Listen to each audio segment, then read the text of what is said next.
It's time again to tour the mic locker. This time we're looking at ribbon mics. This drawer is perhaps the most astounding thing in the studio from a gear's perspective. Look at all those ribbon mics, and they just span so many years of recording technology.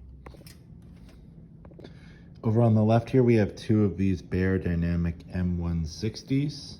These are small ribbon microphones that use two ribbons to create more of a cardioid shape instead of a figure eight.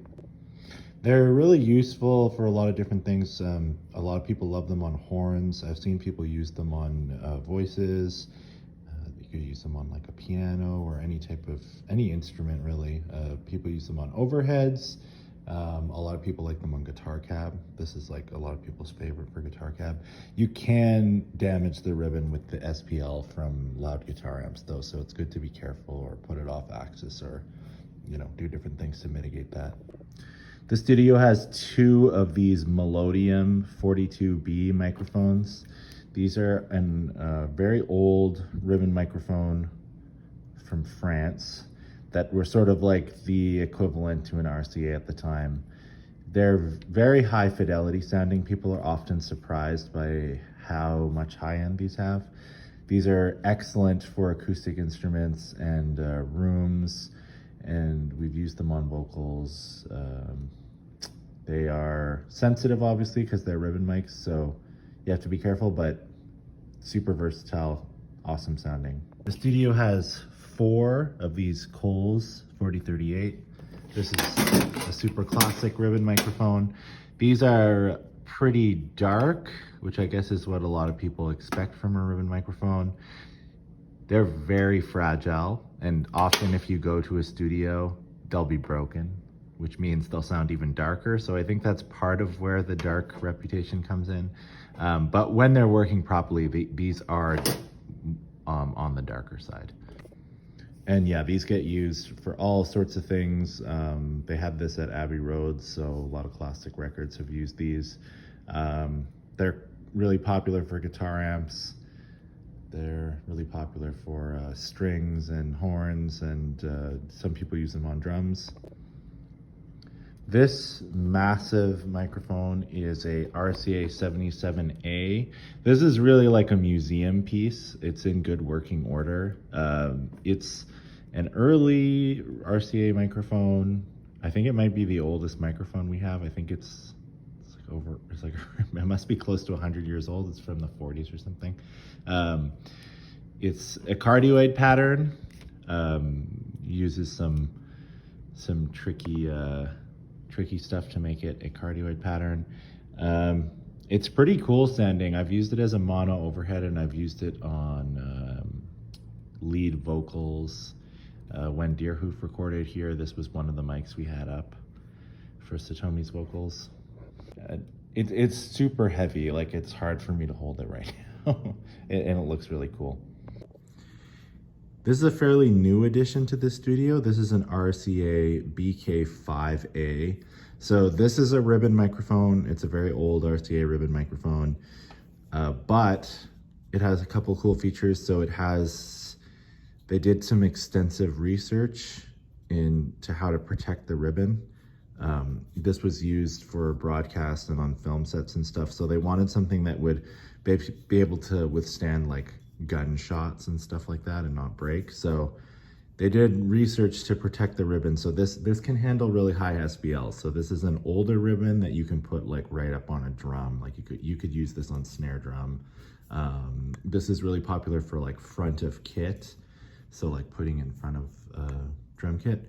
And yeah, also it has a unidirectional like cardioid type pattern because of the way that they've poked holes in, and it does use a single ribbon, but they've done some clever stuff with the body to make it unidirectional. Before, Aiwa made consumer electronics, which I guess is, if they even exist today, that's all they make now. But this is a Aiwa ribbon microphone. It's really cute and small, and it's a VM20A. This is a like a really good sounding mic, honestly. And I really like this on like fiddle and violin type of stuff. Like just put it over top of the player, and it's great. It's just a regular ribbon mic, picks up a figure of 8 pattern. Another Aiwa ribbon mic. It's I guess it looks as if it's probably inspired by the RCA BK5A there. It's a unidirectional. I couldn't find much information on it, but it's a pretty cool looking mic. And you can find them on Reverb and stuff sometimes. Here's a modern ribbon. This is an AEA KU5A, obviously inspired by the RCA BK5A, as most AEA stuff is somewhat inspired by the older RCA designs. But this is a modern mic, so it has, you know, lower noise, higher output. It actually has an integrated preamp thing, so you send it, it's in one of those active ribbon mics, so you send this phantom power. And yeah, it's very like sturdy, and again, it's a ribbon mic that you can feel comfortable putting on high SVL sources, like sticking it on a snare drum, sticking it right in front of a loud singer, on like right up on the bell of a trombone or something. Like, this is a solid mic for those sort of things. Some more Japanese ribbons. This is a Toshiba B-type. So I haven't used this ribbon a bunch, but these are really cool, these old Japanese ribbons. They're extremely good quality, so these really rival the similar things that RCA was making at the time. This is a Stager ribbon. These are all modern ribbons out of Nashville. I've used this on horns, and I've used this on drum room, like a front of kit mic. It's a great sounding mic. This is a USSR made Octava ribbon mic, and this is a classic for guitar cab. Here's another authentic vintage RCA ribbon microphone. This is really cool. Pretty incredible on kick drum. Captures a lot of low end. There's the other Melodium 42B. We have two of these really interesting Toshiba mics. So if you know about ribbon microphones, you might say that this looks a lot like an RCA 44A, and in fact, it is.